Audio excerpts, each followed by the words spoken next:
खैर मकदम है आप सभी का प्राइम डिबेट में। आपके साथ मैं हूं समीर अब्बास। कर्नाटक की जंग दिन ब दिन और दिलचस्प होती जा रही है। चुनाव में अब सिर्फ 10 दिन बचे हैं, लिहाजा सियासी पारा लगातार चढ़ता जा रहा है। ओपिनियन पोल में त्रिशंकु विधानसभा की उम्मीद के बाद अब सियासी इक्वेशन साधने की कोशिशें भी जोरों पर हैं। जाहिर है अगर चुनाव में किसी भी पार्टी को क्लियर मेजॉरिटी नहीं मिलती है तो एचडी देवेगौड़ा की पार्टी जेडीएस किंग मेकर बन सकती है। लिहाजा पीएम मोदी ने भी अपनी सभाओं में जेडीएस पर डोरे डालने शुरू कर दिए। पीएम मोदी ने कल अपनी चुनावी रैली में साफ कहा कि देवेगौड़ा देश के सबसे बड़े नेताओं में से एक हैं और राहुल गांधी उनकी बेइज्जती कर रहे हैं। दरअसल पिछले दिनों राहुल गांधी ने देवेगौड़ा पर हमला करते हुए उनकी पार्टी को बीजेपी की बी टीम कह दिया था। हालांकि जेडीएस सुप्रीमो देवेगौड़ा ने साफ कर दिया है कि अगर उनकी पार्टी बीजेपी के साथ मिलकर सरकार बनाती है तो वो अपने बेटे और पार्टी के स्टेट प्रेसिडेंट कुमारस्वामी से भी अपने रिश्ते तोड़ लेंगे। ऐसे में बड़ा सवाल यह है कि क्या जेडीएस बीजेपी की बढ़ती नजदीकियां कांग्रेस का खेल बिगाड़ सकती हैं। इसी पर करेंगे बात अपने तमाम खास मेहमानों से, लेकिन पहले ये रिपोर्ट। किस करवट बैठेगा कर्नाटक में सियासत का ऊंट? कांग्रेस को क्यों लग रहा है जेडीएस से डर? जेडीएस लीडरान की तारीफ के कसीदे आखिर क्यों पढ़ रहे हैं पीएम नरेंद्र मोदी? क्या जेडीएस बीजेपी की बढ़ती नजदीकियां कांग्रेस का बिगाड़ेंगी खेल? कर्नाटक में जीत किसकी होगी ये कहना अभी मुश्किल है। सियासी रैलियों से मुद्दे गायब हैं, इल्जामात और जवाबी इल्जामात का दौर दौरा है। बीजेपी जेडीएस के सहारे कर्नाटक में अपना परचम लहराना चाहती है। बीजेपी की सियासी रैलियों से खिताब करते हुए जेडीएस लीडरान और देवेगौड़ा की शान में वज़ीर आज़म के कसीदे ने ये साफ कर दिया कि सियासत में सब कुछ जायज है। अपना ईगो होगा, लेकिन समाज जीवन में मान मर्यादाओं का भी मूल्य होता है। हमारे देश के भूतपूर्व प्रधानमंत्री, इसी की धरती के संतान, किसान पुत्र श्रीमान देवेगौड़ा जी हिंदुस्तान के वरिष्ठ सम्मानीय नेताओं में से एक है। ये मुझे भूलने का कोई हक नहीं। वहीं पीएम ने राहुल गांधी का जिक्र करते हुए कहा कि जिस तरह राहुल गांधी ने देवेगौड़ा की बात की है उससे लगता यही है कि राहुल गांधी मगरूर हो गए हैं और ऐसे मगरूर लोग मुल्क के लिए खतरा हैं। लेकिन मैंने सुना कांग्रेस के अध्यक्ष चुनावी सभाओं में आज से 15-20 दिन पहले जिस प्रकार से आदरणीय देवेगौड़ा जी का उल्लेख कर रहे थे, क्या ये आपके संस्कार है? क्या ये अहंकार? अरे अभी तो आपकी जिंदगी की शुरुआत हो रही है। अरे देवेगौड़ा जी तो इस देश के वरिष्ठ नेताओं में से एक है। आप उनको अपमानित करते हो। आप कल्पना कर सकते हो जिसका मिजाज ऐसा है, जिनका अहंकार सातवां आसमान पर पहुंचा है, आने वाले दिन कितने बुरे हो सकते हैं ये आपको उनके कारनामों से पता चलता है भाइयों। और इसलिए ऐसी कांग्रेस पार्टी, ऐसे अहंकारी लोग लोकतंत्र के लिए एक बहुत बड़ा खतरा है। वज़ीर आज़म ने कर्नाटक की आवाम से कहा कि वो महात्मा गांधी के ख्वाब को पूरा करें और कांग्रेस का सफाया कर दें। और कर्नाटक में अगर बीजेपी का खेल पूरा हो गया तो समझिए कि गांधी जी का ख्वाब पूरा हो गया। कर्नाटक की जनता का जिम्मा है महात्मा गांधी का सपना पूरा करने का। महात्मा गांधी का आखिरी सपना था, उनके जीवन की इच्छा थी कि कांग्रेस को बिखेर दो। जहां भी लोगों को मौका मिला है पिछले 4 साल में कांग्रेस को,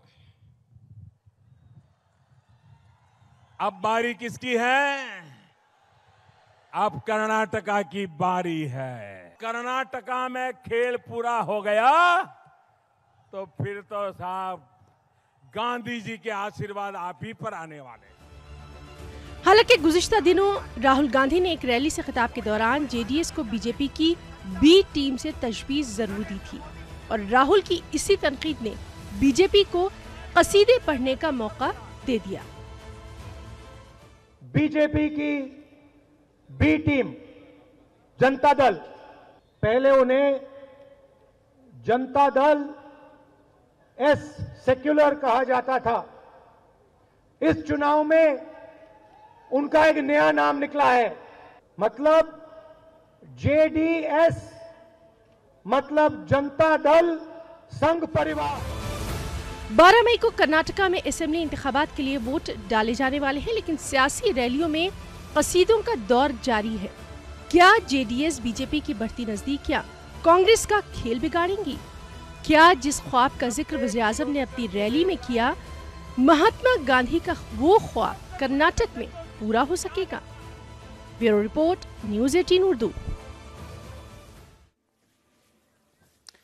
तो क्या जेडीएस और बीजेपी की बढ़ती नजदीकियां कर्नाटक में कांग्रेस का खेल बिगाड़ सकती हैं? यह है हमारा आज का सवाल। तमाम खास मेहमान हमारे साथ जुड़ चुके हैं, उनसे आपका तारुफ करा दूं।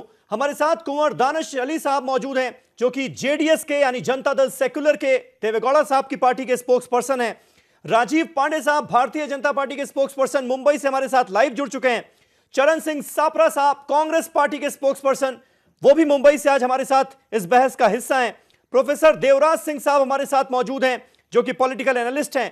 तनवीर अहमद साहब बेंगलोर से हमारे साथ मौजूद हैं, लाइव जुड़े हुए हैं और कर्नाटक की पॉलिटिक्स पर बड़ी बारीक नजर अपनी रखते हैं। उनसे भी आज हम समझने की कोशिश करेंगे कि क्या इक्वेशंस इस वक्त कर्नाटक की पॉलिटिक्स में चल रहे हैं। और एक और खास मेहमान अमीर हैदर जैदी साहब भी थोड़ी देर में आपको स्क्रीन पर नजर आएंगे।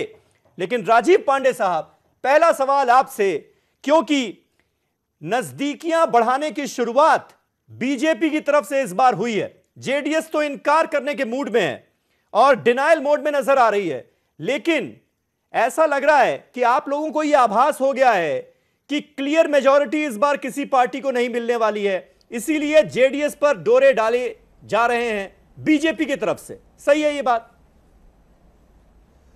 बिल्कुल सही नहीं है समीर भाई।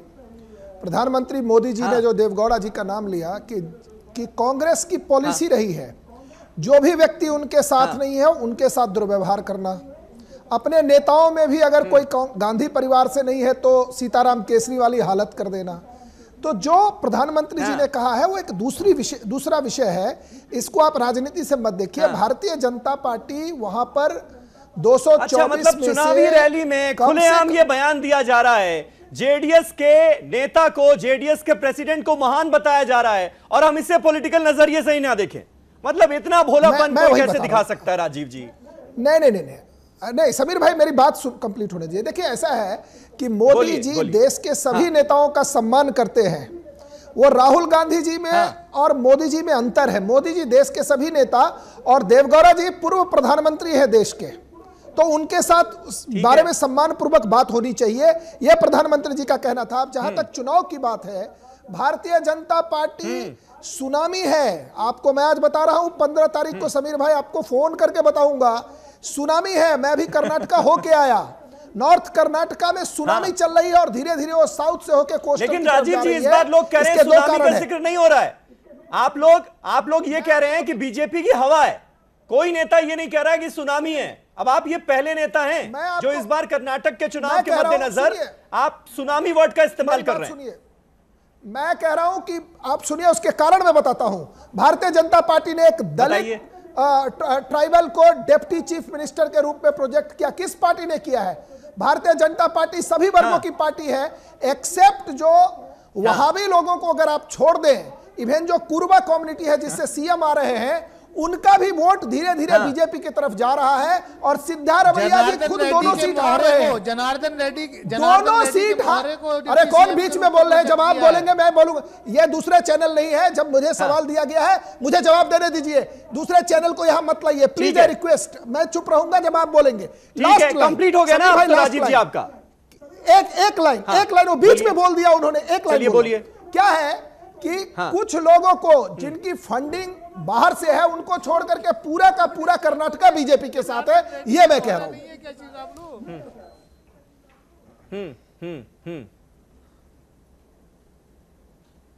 ठीक है राजीव जी। चरण सिंह सापरा साहब इसका जवाब दीजिए। राजीव पांडे ने एक वर्ड का जिक्र किया, सुनामी है बीजेपी की कर्नाटक में। और क्या वाकई जिस तरह से जेडीएस और बीजेपी की नजदीकियां बढ़ती हुई नजर आ रही हैं, कम से कम पीएम के इस स्टेटमेंट के बाद, यह क्या खतरे की घंटी है आप लोगों के लिए? देखिए, सुनामी होती समीर जी तो प्रधानमंत्री इस तरह से देवी गौड़ा के ऊपर डोरे नहीं डालते। आपको पता है प्रधानमंत्री और भारतीय जनता पार्टी कितनी अहंकारी है। ये देवी गौड़ा के ऊपर डोरे इसीलिए डाले जा रहे हैं क्योंकि प्रधानमंत्री जी को पता है कि भारतीय जनता पार्टी की सत्ता आने वाली नहीं है। उनको देवी गौड़ा जी की बैसाखियों की जरूरत पड़ेगी, इसलिए डोरे डाल रहे हैं। लेकिन वो भूल गए कि 2014 में उन्होंने देवी गौड़ा जी के बारे में क्या कहा था लोकसभा के चुनाव में। उन्होंने कहा था कि हम देवी गौड़ा जी को परमानेंट रिटायरमेंट दे रहे हैं, और यह भी कह दिया था कि वो गुजरात में हमारे घर पर जाकर के रह सकते क्योंकि मैं दिल्ली चला जाऊंगा। और इसके उत्तर में देवी गौड़ा जी ने कहा था कि मेरे 6 बच्चे हैं मेरा ध्यान रखने वाले, मुझे नरेंद्र मोदी की भीख की जरूरत नहीं है, मुझे उससे संरक्षण लेने की जरूरत नहीं है। ये देवी गौड़ा जी का उत्तर था। आज वही प्रधानमंत्री जो उनको रिटायरमेंट के लिए भेज रहे थे, आज उनके ऊपर डोरे डाल रहे हैं क्योंकि उनको भी पता है कि उनको इनकी जरूरत लग सकती है, और सीट एडजस्टमेंट भी किया है कहीं ना कहीं। इसीलिए श्री राहुल गांधी जी ने कहा है कि ये जेडीएस जो है ये जेडीएस संघ परिवार हो चुका है, ये बी टीम हो चुकी है। और आज जो देवी गौड़ा जी ने कहा कि अगर कुमारस्वामी जाते हैं बीजेपी के साथ तो मैं उनका बहिष्कार कर दूंगा। ये बहिष्कार तो 2006 में भी उन्होंने किया था भाई साहब, फिर साथ में हो गए। ये केवल माइनॉरिटी की वोट यानी अकलियत की वोट को बरकरार रखने के लिए देवी गौड़ा जी की भी ये चाल है, इस तरह से कहना कि मैं कुमारस्वामी को उसका बहिष्कार कर दूंगा। दरअसल ये अंदर से सब एक है। ये अकलियत की वोट भी लेना चाहते हैं, ये बाकी समाज की भी वोट लेना चाहते हैं। ये एक षड्यंत्र है जो भारतीय जनता पार्टी के साथ मिलकर के जेडीएस कर रही है। ठीक है, दानिश अली साहब जवाब दीजिए। सीधे सीधे साजिश का आरोप लगा रहे हैं सापरा साहब, और ये जो इस वक्त आप लोगों को इंपॉर्टेंस मिल रही है, इसको क्या अभी पार्टी एंजॉय कर रही है, या वाकई आने वाले वक्त में आप बीजेपी के साथ खड़े हो सकते हैं? देखिए, एक बात को नहीं नकारा जा सकता कि माननीय प्रधानमंत्री जी जो हैं बहुत ही हिंदी में लच्छेदार भाषण करते हैं, और वो जानते हैं कि किस तरीके से सेंटिमेंट्स को एक्सप्लॉइट किया जा सकता है। वो उन्होंने करने का काम किया। जब कर्नाटक के मुख्यमंत्री सीतारमैया राहुल गांधी जी के नॉमिनी देवेगौड़ा जो कर्नाटक के मुख्यमंत्री रहे, देवेगौड़ा जी जो अकेले कन्नडिगा जो इस देश के प्रधानमंत्री रहे, जब उनकी तस्वीर मुख्यमंत्री कार्यालय से, ऑफिस से, चीफ मिनिस्टर्स ऑफिस से निकाल के बाहर फेंके जा रही थी, और राहुल जी खुद जाकर के देवेगौड़ा जी की कॉन्स्टिट्यूएंसी में जाकर के कहते हैं कि जेडीएस, मतलब एक रात पहले तो हमें डिनर पे बुलाते हैं, हम लोग डिनर साथ में करते हैं दिल्ली में जेडीएस के रिप्रेजेंटेटिव के तौर पे। मैंने सारी मीटिंग, सोनिया जी ने मीटिंग बुलाई थी ऑपोजिशन पार्टीज की, मैं स्वयं उस मीटिंग में था, और अगले दिन जाकर के जो है कहते हैं कि जेडीएस बीजेपी की बी टीम है। तो ये कहीं ना कहीं कर्नाटका लोगों को लगा कि राहुल जी ने देवेगौड़ा जी की जेडीएस की बेइज्जती की है। उस सेंटिमेंट को एक्सप्लॉइट करने का काम प्रधानमंत्री जी कर रहे हैं। कर्नाटक की आवाम जानती है कि ये दोनों नेशनल पार्टीज जो हैं ये लोगों को ठगने का काम कर रही हैं। कांग्रेस पार्टी का सेल्फ गोल करने का इतिहास है। देखिए क्या है, एक सेकंड मेरी बात सुनिएगा।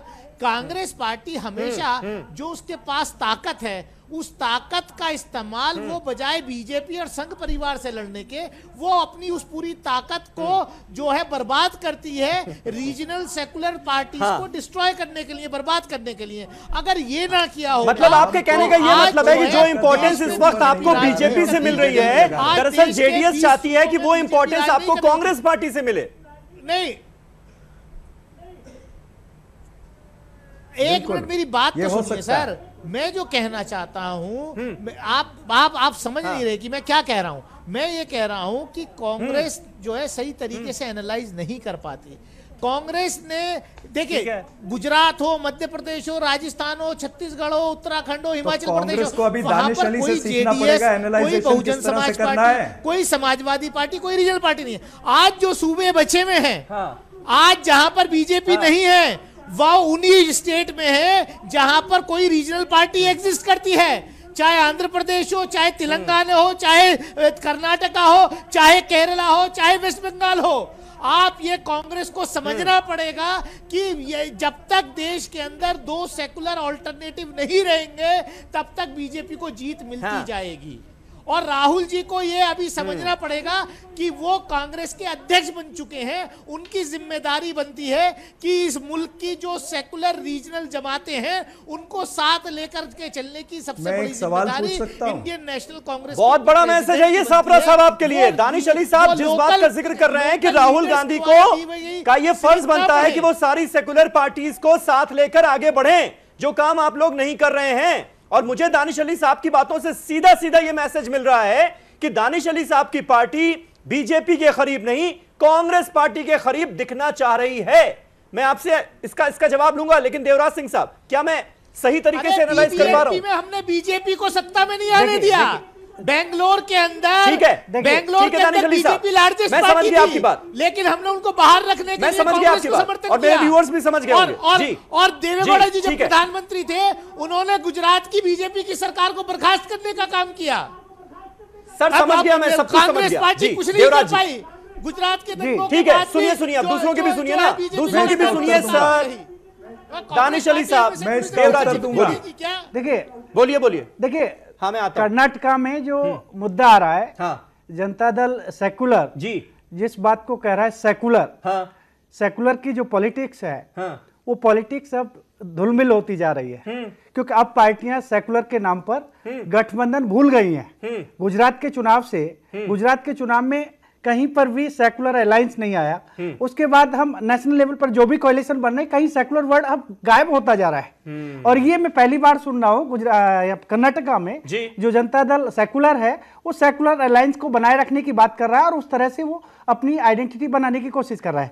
लेकिन जो जहां तक ये बात आ रही है, पूर्व प्रधानमंत्री HD देवेगौड़ा जो बोल रहे हैं कि मेरा अगर जो बारिश है वो बीजेपी की तरफ चले जाते हैं तो मैं सारे रिश्ते तोड़ दूंगा। हाँ, मैं सारे रिश्ते तोड़ दूंगा। तो ये हालत इस तरह की होगी जैसे यूपी में जिस तरह से सपा की जो स्थिति थी, समाजवादी पार्टी की, जिस तरह से मुलायम सिंह यादव जो कह रहे थे कि मैं इस तरह से कर लूंगा और उसी तरह से देवगौड़ा कर लेंगे। तो इसका जो मतलब है, आधार जो है जनता दल का उनके बारिशों पर ही रहेगा। जिस स्थिति में मुझे लग रहा है जैसे यूपी में हुआ है, तो इस अलायंस को अभी हम कुछ क्योंकि शुरुआत में कुछ चल रहा है कि 3 कम्युनिटीज हैं जी कर्नाटका में। कर रही है आप लोग। एक तो हाँ, ठीक है, अभी तो हम एनालाइज कर रहे हैं ना, वो तो पता चल जाएगा। एक तो लिंगायत, 12-13 दिन की बात है। देखिए, एक है लिंगायत जिसमें यदुरप्पा जी हैं, उस कम्युनिटीज के हैं। दूसरे हैं सिद्धारमैया जी हैं, दूसरी कम्युनिटी 12% है, वो कम्युनिटी 18% है। और तीसरी जो कम्युनिटी है जिसको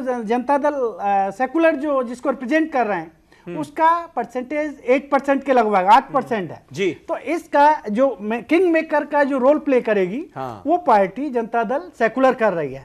तो इस स्थिति में सभी की निगाहें सेकुलर जनता दल पर हैं। लेकिन कांग्रेस का जिस तरह से रुझान आया, जिस तरह से उनके लोग आए और उनसे मिले, तो वो पॉजिटिव कांग्रेस की तरफ से नहीं दिख रहा। जनता दल का सेकुलर की असंतुष्टि है इससे। जी तनवीर अहमद साहब, किस तरह से इस सिचुएशन को आप एनालाइज करेंगे? क्या जेडीएस के लिए बीजेपी से करीब दिखना नुकसानदेह साबित हो सकता है, जिस तरह का पार्टी का वोट बैंक है? इसलिए अभी कहीं ना कहीं बीजेपी से दूरी बनाकर चल रही है पार्टी। देखिए, इसके कई डायमेंशन हैं। मोदी जी ने जो स्टेटमेंट दिया, उस स्टेटमेंट से जो बात निकलती है, नंबर 1 ये कि उन्होंने अपनी शिकस्त कबूल कर ली है और उन्होंने ये मैसेज दिया है कि बीजेपी एब्सोल्यूट मेजॉरिटी में नहीं आएगी, कोलिशन गवर्नमेंट बनेगी। Point number 1। पॉइंट नंबर 2, इन्होंने कल अपनी तकरीर में देवेगौड़ा जी को बहुत ही रेस्पेक्ट दिया, जबकि अगर 2014 की तकरीर इनकी रिपीट कराई जाए तो उसमें उन्होंने कहा था कि गुजरात में बेहतरीन आश्रम है, हम आपको वहां सहारा देंगे। तो इस स्टेटमेंट में और उस स्टेटमेंट में देखिए कितना फर्क है। आपने पहले बेइज्जती की और अब आप इज्जत दे रहे हैं। अगर इज्जत का मेयार ये है कि वो साबिका वजीर आजम हैं, तो वही कानून पर, उसी लॉजिक पर मोदी जी को इज्जत करनी चाहिए, नेहरू जी की, इंदिरा गांधी की और मनमोहन सिंह जी की। तो ये संस्कार क्या सेलेक्टिव हैं ये आप देख लें। अब इस बयान के बाद तमाम पार्टियों को कुछ फायदा भी हो रहा है, कुछ नुकसान भी हो रहा है। मोदी जी एक टैसिट अंडरस्टैंडिंग का मैसेज दे रहे हैं कि अगर वो कलिगा और लिंगायत वोट मिल जाते हैं तो हम आपस में मिलकर हुकूमत बना सकते हैं। एक मैसेज ये गया। दूसरा जो जनता दल के लिए प्रॉब्लम हो सकता है वो ये कि जनता दल एस के साथ जो सेकुलर वोट बैंक लगा हुआ है, अब वो ये समझेगा बिलखुसूस माइनॉरिटी वोट बैंक कि इनकी कुर्बत बीजेपी से हो रही है, लिहाजा अब वो वोट बैंक शिफ्ट हो जाएगा ज्यादा कांग्रेस की तरफ। और एक मैसेज मोदी जी ने ये भी दिया कि नॉर्थ कर्नाटका में जहां लिंगायत जेडीएस को, अगर इसीलिए ये दूरी बार बार दिखाने की कोशिश की जा रही है कि नहीं हम नहीं मिलेंगे बीजेपी से। नहीं, ऐसा है कि एक बात बताता हूं मैं। नहीं, ये तनवीर जी ने बड़ी अच्छी बात कही। तनवीर जी ने अच्छी बात कही कि हमारे दोस्त नहीं दुश्मन हैं, दोनों दुश्मन हैं हमारे। मोदी जी ने आकर के दुश्मनी निभाई है कल। बड़ा दुश्मन कौन है? ये साबित हो गया इस बात से कि इसका बड़ा दुश्मन भाषण का सबसे ज्यादा नुकसान जेडीएस को होने जा रहा है। कांग्रेस पहले ही अटैक कर रही है, मोदी जी ने इनडायरेक्टली अटैक किया। दानिश अली साहब, बड़ा दुश्मन कौन है? बड़ा दुश्मन कौन है? बीजेपी और कांग्रेस दोनों में अंडरस्टैंडिंग है कि इस देश में दो ही नेशनल पार्टी रहनी चाहिए। ये बीच की पार्टियां जो है रीजनल दोनों में बड़ा दुश्मन कौन है? क्योंकि दोनों ये बता दीजिए ना, खिलाफ है, मसला हल हो जाएगा। लेकिन देखिए बात सीटों में जनता दल को इससे फायदा भी होगा। मोदी जी का एक सटल मैसेज ये रहा कि जहां बीजेपी तीसरे पोजीशन पे है वहां लिंगायत वोटों को इन्होंने ये मैसेज दिया कि आप जनता दल को वहां वोट कीजिए ताकि कांग्रेस के बजाय जनता दल आ सके। और जनता दल का वोट बैंक थोड़ा सा बढ़ता है, उसके सीटों में 20% का इजाफा होता है तो कोलिशन बनाने में सहूलत होती है। तो जनता दल को फायदा भी है और नुकसान भी है। नुकसान भी है। ठीक है, ठीक है। मैं चरण सिंह सापरा साहब, जाहिर है बहुत सारी बातें ऐड करना चाहते हैं इसमें, जिन इक्वेशंस का हम जिक्र कर रहे हैं। एक छोटा सा मैं ब्रेक ले रहा हूं, ब्रेक के बाद फौरन हो रहे हैं हाजिर तमाम खास मेहमान हमारे साथ बने हुए हैं। बहुत सारे सवालात हैं और कांग्रेस पार्टी को भी यह सोचना है कि ये जेडीएस और बीजेपी की जो नजदीकी फिलहाल नजर आ रही है, पता नहीं है कितनी असलियत में, लेकिन वो उसे कितना नुकसान पहुंचा सकती है या फायदा पहुंचा सकती है। एक छोटा सा ब्रेक, फौरन हो रहे हैं हाजिर। ब्रेक के बाद अमीर हैदर जैदी साहब भी हमारे साथ होंगे।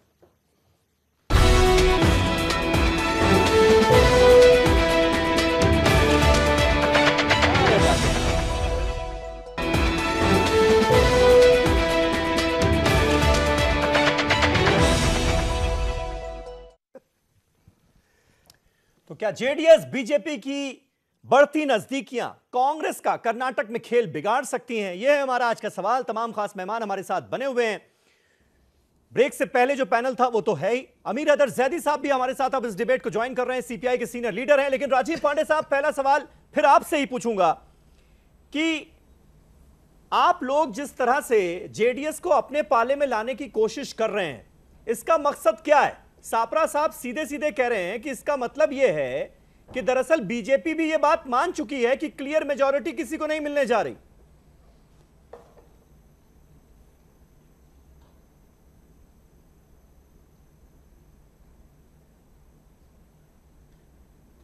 राजीव पांडे, आवाज आ रही है आपको? जी जी, अब आ रही जी।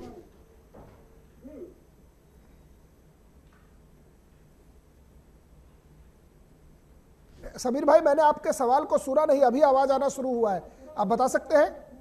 राजीव पांडे साहब, मैं आपसे यह जानना चाह रहा हूं, जिस तरह से अब बात यह हो रही है कि जिस तरह से डोरे डाले गए जेडीएस पर, दरअसल आप लोग भी जो आपका अपना इंटरनल सर्वे होगा या जिस तरह से आप इस वक्त के मौजूदा हालात को एनालाइज कर रहे होंगे, कहीं ना कहीं आप लोगों को यह भी लग गया है कि भाई क्लियर मेजॉरिटी शायद ना आ पाए इस बार पार्टी की, इस वजह से नजदीकियां बढ़ाई जा रही है जेडीएस के साथ।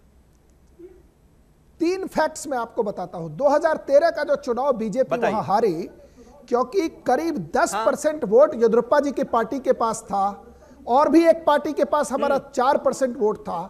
अगर आप तीनों वोट को जोड़ते हैं तो it goes at least 6% more than Congress. इसके बाद जब आप अगर लोकसभा का चुनाव देखते हैं तो भारतीय जनता पार्टी को कर्नाटक की 44% लोगों ने समर्थन प्राप्त किया। आज तक सपने में भी ये नहीं सोच सकते कि कोई भी पार्टी 3 साल पहले, 3.5 साल पहले बीजेपी को 44% लोगों का समर्थन प्राप्त है। पिछली बार जो हम चुनाव हारे उसके पीछे कांग्रेस का कोई रूल, कोई एजेंडा नहीं था। Congress could not win that election. वो हम इसलिए हार गए कि येदियुरप्पा जी बाहर चले गए और भी एक ग्रुप बाहर चला गया और जिसकी वजह से 14% वोट घट गया। ये आप जितने लोगों का जो एनालिसिस है कि भारतीय जनता पार्टी नहीं जीतेगी या उनको लगा है, मैं आपको बता रहा हूं भारतीय जनता पार्टी 100% श्योर है कि कुछ लोगों को छोड़ करके, एक तबका छोड़ करके वहां के हर कम्युनिटी में भारतीय जनता पार्टी का समर्थन है। अभी जो उन्होंने कहा वो कलिगा भी बीजेपी को वोट देंगे। राजीव पांडे साहब, मुझे आपसे फिर एक सवाल पूछना पड़ेगा। वो सवाल ये है कि अब ये बताइए कि जब पीएम मोदी ही शान में कसीदे पढ़ रहे हैं देवेगौड़ा साहब के, तो फिर आपके बाकी नेता जो हैं वो चुनावी रैलियों में जाकर जेडीएस का विरोध कैसे कर पाएंगे? नहीं, देखिए उन्होंने जेटीएस के लिए कसीदे नहीं पढ़े। उन्होंने केवल एक बात कही, राहुल गांधी ने वो क्या कहते हैं कि जो ऑर्डिनेंस था वो फाड़ के फेंक दिया। उन्होंने मनमोहन सिंह को गाली दी। उससे पहले उनकी माताजी ने सीताराम केसरी को गाली दी। अब वो जाकर के लालू जैसे कन्विक्टेड क्रिमिनल से तो हाथ मिला लेंगे, लेकिन जेडीएस के जो एक्स प्राइम मिनिस्टर देश के हैं उनके बारे में गंदी गंदी बातें करते हैं। देखिए जेडीएस की अपनी राजनीति है। आप जेडीएस का नाम जेडी ब्रैकेट में संघ परिवार कहते हैं। भाई उनकी अपनी आइडियोलॉजी, हमारी अपनी आइडियोलॉजी है। हमें पता है कि वो कहीं नहीं है चुनाव में। जेडीएस चुनाव हार रही है। ठीक है, जेडीएस चौथे पोजीशन पे भी जा सकती है। ठीक है, चरण सिंह सापरा साहब, अब आप तफसील से इसका आंसर दे सकते हैं। और मैं जानना ये चाह रहा हूं आपसे, सेल्फ गोल की बात हुई कि सेल्फ गोल में माहिर है कांग्रेस पार्टी। ये भी कहीं सेल्फ गोल तो नहीं हो गया कि ऐसे क्रूशियल वक्त में जब ये आसार बन सकते हैं कि किसी पार्टी को क्लियर मेजॉरिटी हासिल ना हो, ऐसे वक्त में आप जेडीएस को नाराज कर रहे हैं बीजेपी की संघ की बी टीम कहकर? नहीं, देखिए भारतीय जनता पार्टी के अभी जो प्रवक्ता जिस तरह से आंकड़े दे रहे थे, जिस तरह से कॉन्फिडेंस जता रहे थे कि भारतीय जनता पार्टी 101% जीतने वाली है और पूरी मेजॉरिटी के साथ जीतने वाली है, तो फिर वो देवी गौड़ा जी पे डोरे क्यों डाल रहे हैं? नंबर 1। दूसरी बात यह है कि भारतीय जनता पार्टी का कोई भी नेता कर्नाटका के विकास की बात नहीं कर रहा है। वो ये बात नहीं कर रहा कि कर्नाटका के लिए क्या विजन है भारतीय जनता पार्टी की, नौजवानों को क्या देंगे, अकलियत को क्या देंगे, महिलाओं को क्या देंगे, दलितों को क्या देंगे, इसके ऊपर कोई चर्चा नहीं हो रही। विकास के ऊपर कोई चर्चा नहीं हो रही है।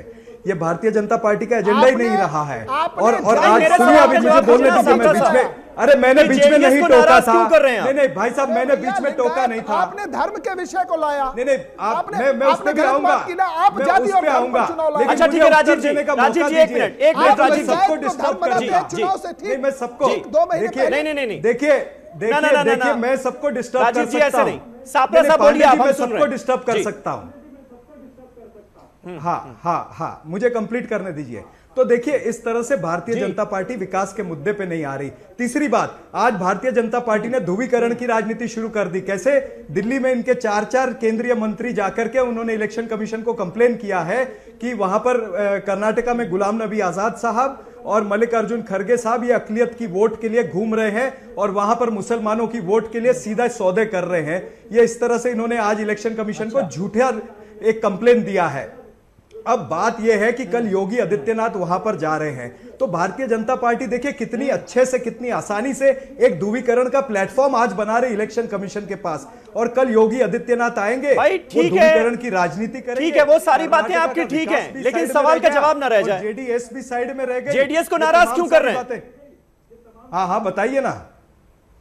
नहीं, हम जेडीएस को बिल्कुल नाराज नहीं कर रहे। देखिए, देवी गौड़ा साहब का जो सम्मान उनको मिलना चाहिए वो निश्चित रूप से हम देते हैं। चुनाव से पहले एक प्रयास भी हुआ था कि हम साथ में लड़ लें, लेकिन जो कुमारस्वामी जी हैं, अभी देवी गौड़ा जी को अपने पुत्र पर ही उतना विश्वास नहीं है। वो कह रहे हैं कि अगर ये भारतीय जनता पार्टी के पास गए तो मैं इनका साथ नहीं दूंगा। ये देवी गौड़ा जी खुद कह रहे हैं। इसमें वो एक अकलियत की वोट बरकरार रखना चाहते हैं और दूसरा कुमारस्वामी पे उनको विश्वास नहीं, क्योंकि उनको पता है कि देवी गौड़ा साहब तो आदर्शवादी हैं, लेकिन कुमारस्वामी जो है वो अवसरवादी हैं। उनके पिताजी को भी पता है कि इन्होंने पहले भी एक बार साठगांठ की थी भारतीय जनता पार्टी के साथ, तो ये अवसरवादी बेटा मेरा ये फिर से जाकर के भारतीय जनता पार्टी के साथ मिल जाएगा, तो जो उनके आदर्शवादी विचार है उन आदर्शवादी विचारों का क्या होगा, ये देवी गौड़ा जी खुद ठीक है। ज़ैदी साहब, क्या इस बात की पॉसिबिलिटी आपको लगती है, जेडीएस अभी तो विरोध कर रही है लेकिन चुनाव बाद जिस तरह से हालात बनेंगे उसका इंतजार भी है, और अगर सब कुछ ठीक रहा तो बीजेपी से हाथ भी मिलाया जा सकता है, इस बात की पॉसिबिलिटी है आपको? देखिए, जीडीएस बाद में क्या करेगी, मुझे तो ऐसा नहीं लगता कि बीजेपी के साथ अब कोई जाने वाला है, बल्कि जो बीजेपी के साथ हैं वो अपना दामन छुड़ाने वाले हैं। अभी ये कहा जा रहा है कि कल जी योगी आदित्यनाथ कर्नाटक जा रहे हैं। क्या बताने जा रहे हैं कि एमयू के अंदर छात्रों के ऊपर हमने गोली चलवाई है। वहां पे एक उपराष्ट्रपति अगर जाता है तो उसके ऊपर अटैक कराए गए संघी गुंडे, और ये लोकतंत्र के ऊपर हमला नहीं तो और क्या है। एक्स वाइस प्रेसिडेंट हाँ, उपराष्ट्रपति के ऊपर हमला कराएंगे, आपको जिहादी गुंडा कहूंगा। तो ये क्या है, पूरे देश के अंदर जो ये आतंक का माहौल फैलाने चाह रहे हैं, क्या देव गौड़ा इनके साथ चले जाएंगे? समीर भाई, ये जिहादी गुंडों को आप प्रोग्राम में बुला करके किसी को आप संघी अरे सुनिए आप क्या है, मैं क्या हूँ, मुझे पूरा देश जानता है मैं क्या हूँ, और आप आतंकवाद के बातचीत बन चुके हैं। आज आपने जो किया है, right wing versus left wing की डिबेट थोड़ी है ना। लेफ्ट और राइट, एक मिनट राजीव जी, ज़ैदी भाई, दोनों लोग मुद्दे पर बात कर रहा हूँ, मुद्दे पर जी, मुद्दे में बात कर रहा हूँ। आप मुझे मैं इस पर जाना ही नहीं चाहता था, लेकिन एक ज्वलंत मुद्दा आज उत्तर प्रदेश के अंदर आया है। उसके अंदर उपराष्ट्रपति जाते हैं, संघी गुंडे हथियार लेके जाते हैं, वहां पे कहना जी घाट पे हमला हम दिखा रहे हैं, वो खबर भी दिखा रहे हैं। उसके बाद छात्र आज मुद्दे पर विरोध करते हैं, दूसरे मुद्दे तो पर संघी पुलिस आती है, छात्रों को दौड़ा के मारती है, दो छात्रों को गोली मार देती है। तो देश के अंदर ये क्या जा रहा है, कर्नाटक भी देख रहा है, कर्नाटक भी तो देख रहा है, कर्नाटक का देश के बाहर है, जेडीएस का देश के बाहर से, जेडीएस देश का हिस्सा है, वो भी एक पॉलिटिकल पार्टी है। तो जिस तरह से तोड़ फोड़ की राजनीति करना चाहते हैं, वो कर्नाटक क्या किसी हिस्से में भी नहीं चलने वाली। अच्छा। अब जो इनका ये आतंक का चेहरा था, ये पूरे देश ने देख लिया। अब अभी ये त्रिपुरा के अंदर आए थे, वहां पे क्या कहा, वायदे किए। आज जब बेरोजगारी की बात आई तो बेरोजगार से कह दिया आप गाय चरा सकते हैं। फिर भी आपकी पार्टी पर लोगों ने भरोसा नहीं किया ना त्रिपुरा में। नहीं, सुन लीजिए, बीजेपी पर क्यों भरोसा किया? अगर सारे ही झूठ बोले जा रहे थे, फिजूल के वादे किए जा रहे थे, दावे किए जा रहे थे, तो जनता नकार देती। जनता ने तो आपकी सरकार को नकार दिया। समीर भाई, कभी कभी ऐसा होता है कि बकरियों से घबरा कर कईयों ने भेड़िए को अपना रक्षक बना लिया है। अच्छा। तो वो देश के अंदर ये नजर आ रहा है आज उत्तर प्रदेश की घटना। ठीक है। दानिश अली साहब, जेडीएस के लिए अभी आपको क्या ये फायदे का सौदा लग रहा है या घाटे का सौदा लग रहा है, जिस तरह से बीजेपी के साथ आपकी नजदीकियों की बात होने लगी?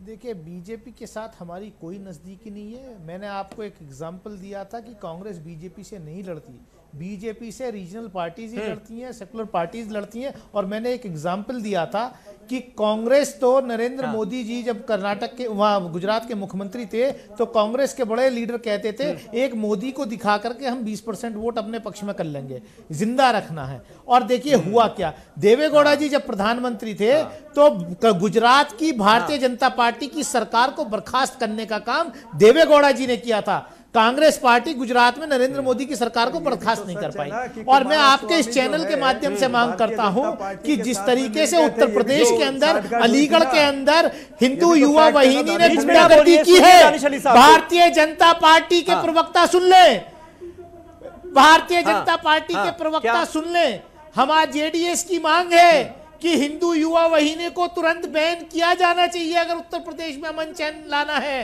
क्योंकि उत्तर प्रदेश की सरकार भारतीय जनता पार्टी बौखला गई है बीएसपी बीएसपी के साथ आने से कि उनकी हार तय है। कर्नाटक के अंदर जेडीएस और बीएसपी के साथ आने से कांग्रेस बौखला गई है, क्योंकि कांग्रेस उत्तर प्रदेश में 0 है। कर्नाटक कांग्रेस को बचाना है, इसलिए जेडीएस पर इल्जाम कांग्रेस पार्टी लगा रही है। जेडीएस और बीएसपी जो है अलायंस जो है भाजपा। लेकिन दानिश अली साहब, एक मिनट दानिश अली साहब, ये बताइए कि एचडी देवेगौड़ा साहब अपने ही बेटे पर भरोसा क्यों नहीं कर पा रहे हैं? उनको ये क्यों कहना पड़ रहा है कि अगर मेरे बेटे ने बीजेपी के साथ गठबंधन कर लिया तो मैं सारे रिश्ते तोड़ दूंगा, इसका मतलब दाल में कुछ काला है ना, अंदर ही अंदर कुछ पक रहा है।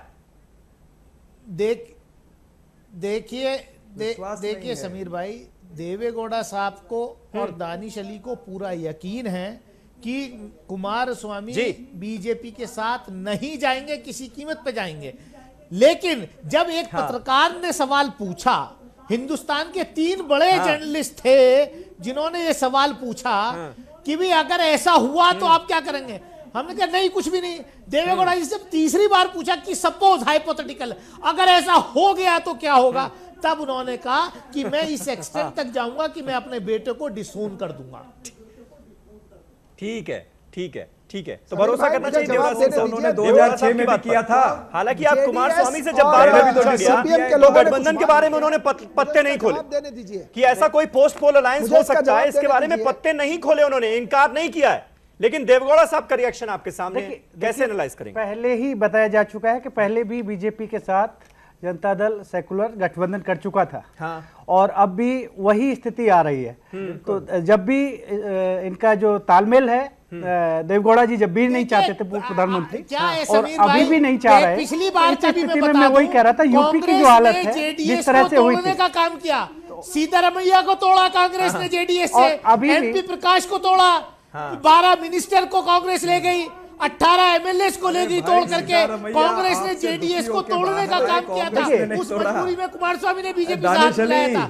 सीतारमैया कांग्रेस आप सीतारमैया जी को संभाल नहीं सके। सीतारमैया का स्टेचर इतना बड़ा हो रहा था कि आपको तकलीफ होने लगी, इसलिए सीतारमैया जी को आपने भगा दिया वहां से। भाई सीतारमैया को देवेगौड़ा जी ने ग्रूम किया था।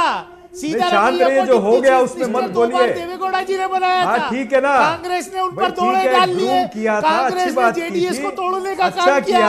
अब मरता क्या नहीं करता भाई, डोरे तो अभी नरेंद्र मोदी आप पे डोरे डाल रहे हैं, कुमार मोदी आपके ऊपर डोरे डाल रहे हैं, उसके ऊपर बोलिए ना। ठीक है, ठीक है, ठीक है, देवराज जी की बात बीच में अधूरी रह गई, सुन तो लीजिए, वक्त निकला जा रहा है। देखिए, जनता दल सेकुलर की स्थिति इस समय ऐसी है, न तो वो कांग्रेस की तरफ जा रहा है और न ही वो बीजेपी की तरफ, जिस तरह से बात हो रही है। लेकिन जहां तक जो झुकाव है, जिस तरह से अभी जो बातचीत हो रही है, तो ये बीजेपी की तरफ जिस तरह से पावर में जो लोग आ रहे हैं, उस तरफ जाने के संकेत जहां तक मुझे लग रहा है, और वो संकेत पूर्व प्रधानमंत्री देवेगौड़ा भी उस बात को कह रहे हैं कि अगर मेरा पुत्र उधर जाते हैं, कुमार स्वामी उधर जाते हैं, तो फिर मैं उनसे कोई संबंध नहीं रखूंगा।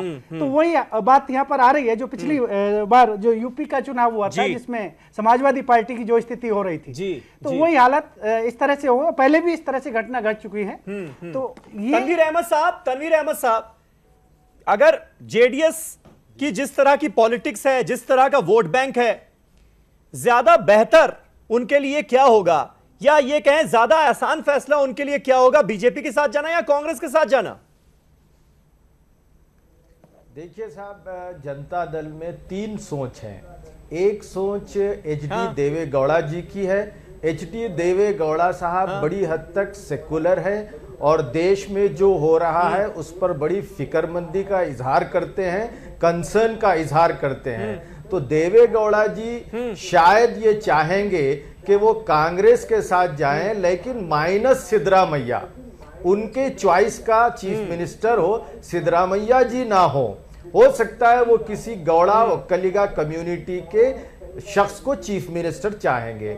दूसरी सोच जनता दल में रेवन्ना जी की है। 3 पावर सेंटर हैं, एचडी देवेगौड़ा जी, दूसरे नंबर पर रेवन्ना जी। रेवन्ना चाहेंगे कि सिद्धरामैया जी रहें और कांग्रेस आए। तीसरा जो बहुत ही क्या कहना चाहिए कि प्रॉब्लमेटिक पावर सेंटर है, वो कुमार स्वामी जी का है।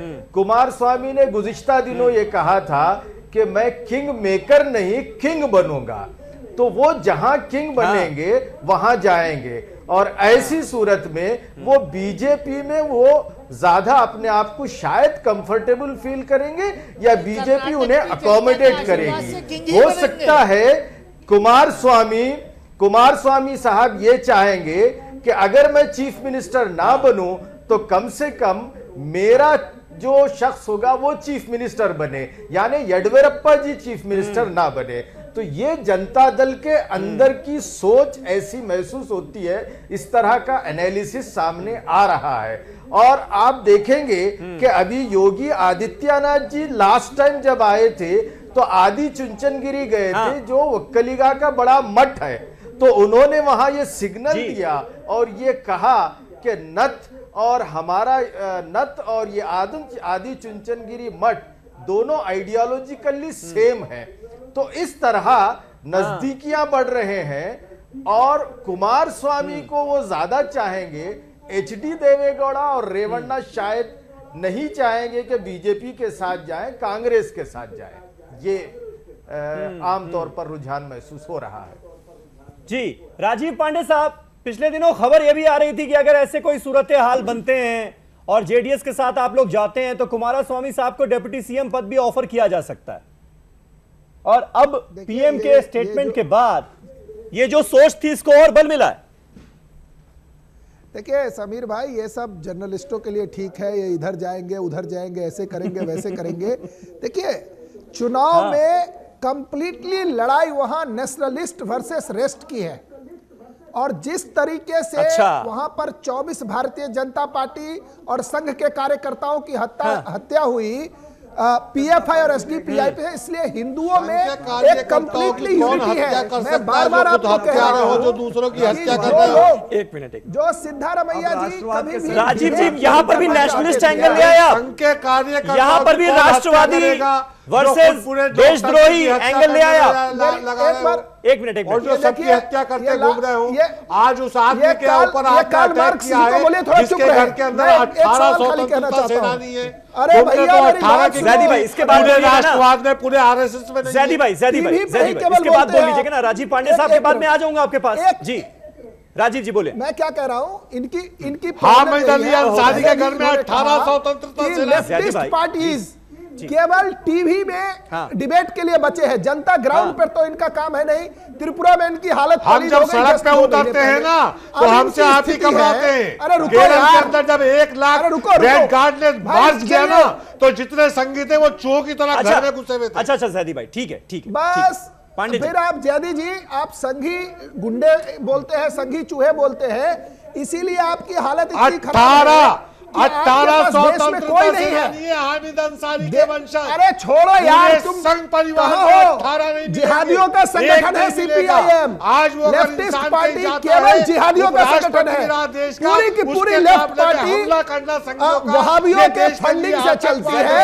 और आपकी जो हालत है, इसकी निंदा किस तरीके के लोग, और देश से आज पूरी कोई भी हमला हो रहा है, कोई भी हिंसा हो रही है, उसकी निंदा ही तो होगी। कर्नाटक के अंदर पूरी जनता जानती है कि संघ का स्थान कहां होना चाहिए। ठीक है राजीव जी, जल्दी से। तो मैं क्या कह रहा हूं समीर भाई, मैं जल्दी से, ये बीच में बोलते हैं ना। देखिए लड़ाई वहां क्लियर है कि देश के लोगों को यह सोचना है कि क्या एसडीपीआई और पीएफआई बैक्ड बाय सिद्धारमैया चलेगा, या देश में मोदी जी की सरकार चलेगी जो सबके लिए काम करती है, सबका साथ सबका विकास। वहां के मुस्लिम लोग भी बीजेपी के साथ आ रहे हैं। क्योंकि कारण क्या है, जो वहां भी सोच है नहीं चलेगा। देश में बहुत सारे मुसलमान भी प्रॉब्लम में है। उत्तर प्रदेश के अंदर हिंदू बिल लाया, सापरा साहब आपका जवाब देना चाह रहे हैं। सापरा साहब से क्या सुनना, ये लास्ट स्टेज बचा है, इसके बाद हिमालय जाएंगे की लड़ाई हो गई, कुछ नहीं बचा है। यहाँ पर भी राष्ट्रवादी देशद्रोही ये सारे मुद्दे हावी हो रहे हैं क्या? मैं ये कहना चाहता हूं कि भारतीय जनता पार्टी अभी भी अपना आंखें खोल ले, काला चश्मा उतार दे। कर्नाटक की जनता जानना चाहती है कि आपने 8 भ्रष्टाचारी रेड्डी गैंग को टिकटें क्यों दी। जनता ये जानना चाहती है कि येडियुरप्पा जो जेल में रह के आए वो आपके मुख्यमंत्री के उम्मीदवार कैसे हुए। आपके पास दूसरा कोई उम्मीदवार नहीं है जो जेल काट के आए वो आपका मुख्यमंत्री हो रहा है। भ्रष्टाचारी लोगों को टिकटें दे रहे हैं। आपके लिए भी लागू राहुल गांधी लालू जैसे लोगों ने 35,000 करोड़ रुपए की लूटी है, चोरी सीखने के लिए जिस लोगों ने लालू प्रसाद यादव के पास गया। अरे चपड़ा साहब ये बताओ कि लालू जैसे देश नोटबंदी के के समय कतार में खड़ा था, जब पूरा देश नोटबंदी की कतार में खड़ा था, तब यही रेड्डी ब्रदर जो है ये शादी रचा रहे थे अपनी बेटी की 500 करोड़ रुपया खर्चा, और सारे तमाम सारे भारतीय जनता पार्टी के नेता उसमें गए थे। भारतीय जनता पार्टी के नेता जनार्दन रेड्डी की बेटी की शादी में क्यों गए? आप जब नोटबंदी में लोग मर रहे थे तब आप ये रेड्डी ब्रदर की शादी में जा रहे थे। शर्म आनी चाहिए भारतीय जनता पार्टी को। भारतीय जनता पार्टी के पास में कोई चेहरा नहीं है।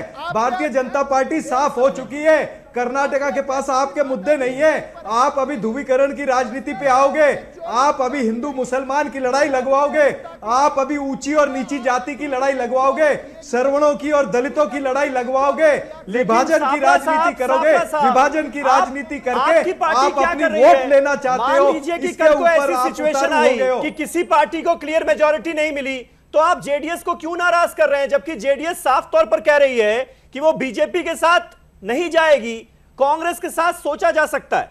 जिस तरह की उसकी आइडियोलॉजी रही है, जिस तरह का उसका वोट बैंक है, कहीं ना कहीं जेडीएस कांग्रेस के साथ सोच सकती है। बीजेपी के साथ उनको दिक्कत है, फिर भी आप नाराज कर रहे हैं जेडीएस को। हम कोई नाराज नहीं कर रहे। हमने कहा देवी गौड़ा जी का पूरा सम्मान होना चाहिए, पूरा अदर सम्मान उनको मिलता है, मिलता रहेगा। लेकिन पिता को पुत्र पे विश्वास नहीं है, ये हमारा विषय नहीं है। पिता को पुत्र पे विश्वास नहीं है। कांग्रेस तो बात की बात है, कर्नाटक की जनता कैसे विश्वास करेगी अगर पिता को पुत्र पे विश्वास नहीं है? तो कर्नाटक की वो जनता जेडीएस को क्यों वोट देगी? वो वोट कांग्रेस को आनी चाहिए, क्योंकि कांग्रेस पार्टी जो है वो सेक्युलर पार्टी है और वो धर्मनिरपेक्ष पार्टी है। और भारतीय जनता पार्टी जैसा डिविजिव एजेंडा, जो विभाजन का एजेंडा चलाती है, ऐसी भारतीय जनता पार्टी का नस्तनाबूद होना चाहिए। ये कांग्रेस पार्टी का एजेंडा रहा है, ये कांग्रेस पार्टी का एजेंडा रहा है। और इसीलिए आज वो इलेक्शन कमीशन के पास भी गए हैं। एक एक करके बोलिए आप लोग, इसीलिए गए हैं। साफरा साहब आपकी बात पूरी हो गई। दानिश अली साहब, क्या वाकई हकीकत यही है क्या, जिस बात का जिक्र देवराज सिंह साहब ने किया था कि जिस तरह से यूपी में समाजवादी पार्टी के घर में मुलायम सिंह यादव और अखिलेश यादव के रिश्ते हो गए थे, क्या कर्नाटक में वही हाल एचडी देवेगौड़ा और कुमारस्वामी का है? क्या रिश्ते उसी लेवल पर पहुंच चुके हैं क्या? देखिए, ये बिल्कुल नहीं होने जा रहा है, ये बिल्कुल नहीं होने जा रहा है। पूरा परिवार, पूरी पार्टी एक है और कर्नाटक की जनता उसके साथ है। हाँ, जेडीएस का ये गुनाह हो गया कि बीजेपी जिसको 190-92 सीट मिली थी बेंगलोर महापालिका में, 100 सीट मिली थी, उनको हमने बाहर रखा और कांग्रेस का समर्थन किया। हमने बीजेपी को राज नहीं करने दिया बीबीएमपी में। हमने बीजेपी के खिलाफ जो है, राष्ट्रपति का चुनाव हो, उपराष्ट्रपति का चुनाव हो, कोई भी आंदोलन हो, हम बीजेपी के खिलाफ लगातार लड़ते आ रहे हैं।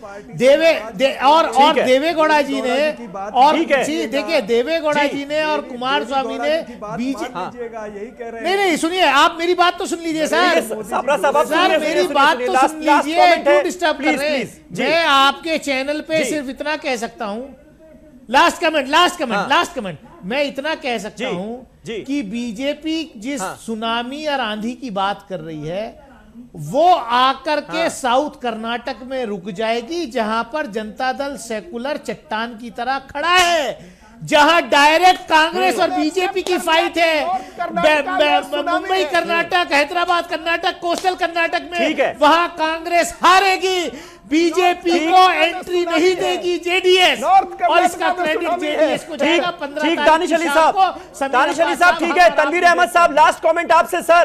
तनवीर अहमद साहब, क्या सीधे इस डिबेट का लबोलुआब निचोड़ यह निकाला जाए कि जेडीएस का खुला इनविटेशन है कांग्रेस पार्टी के लिए कि कांग्रेस पार्टी जेडीएस पर हमला करना छोड़े, साथ आए अगर ऐसी सूरत हाल हो कि क्लियर मेजॉरिटी किसी को ना मिले तो? सही है, कांग्रेस को अपना लबो लहजा थोड़ा सा सुधारना चाहिए, क्योंकि जितने प्रेडिक्शंस आ रहे हैं उसमें ऐसा महसूस हो रहा है कि हंग पार्लियामेंट होगी। लेकिन कांग्रेस की हमेशा से ये नीति रही है कि वो रीजनल पार्टीज को दबाना चाहती है। जनता दल को ये खौफ है कि कांग्रेस हमको दबाएगी, हमको उभरने नहीं दे रही है, इसलिए उनकी नजदीकियां बीजेपी से होती हैं। तो कांग्रेस को भी अपना रवैया ठीक करना होगा और जनता दल को बहरहाल ये अश्योरेंस देना होगा सेकुलर वोट बैंक को कि वो किसी भी सूरत में कांग्रेस बीजेपी के साथ नहीं जाएंगे। और ये क्लियर मैसेज देवेगौड़ा जी से नहीं बल्कि कुमार स्वामी की जबान से आना चाहिए, जो कि नहीं आ रहा है। बहुत बहुत शुक्रिया। ऐसा होता है तो थोड़ा सा बिल्कुल जो नहीं आ रहा है। ठीक है, ठीक है, ठीक है, ठीक है, बहुत बहुत शुक्रिया। कौन सेकुलर नेता है, कौन किस पार्टी में जा सकता है, कौन नहीं जा सकता है, ये पार्टियों के अपने इक्वेशंस हैं, लेकिन असल जो ताकत है वो वोट की ताकत है, वो वोटर की ताकत है। और ये कर्नाटक की जनता ही तय करेगी कि उसको किस पार्टी को वोट देना है, किस पार्टी को नहीं देना है, किसको सत्ता से उखाड़ फेंकना है और किसको सत्ता सौंपनी है। बहुत बहुत शुक्रिया आप सभी का हमारे साथ इस डिबेट में जुड़ने के लिए। कल एक नए टॉपिक पर नई डिबेट के साथ हाजिर होऊंगा। तब तक तमाम खबरों के लिए आप देखते रहें न्यूज़ 18 उर्दू। शब बखैर।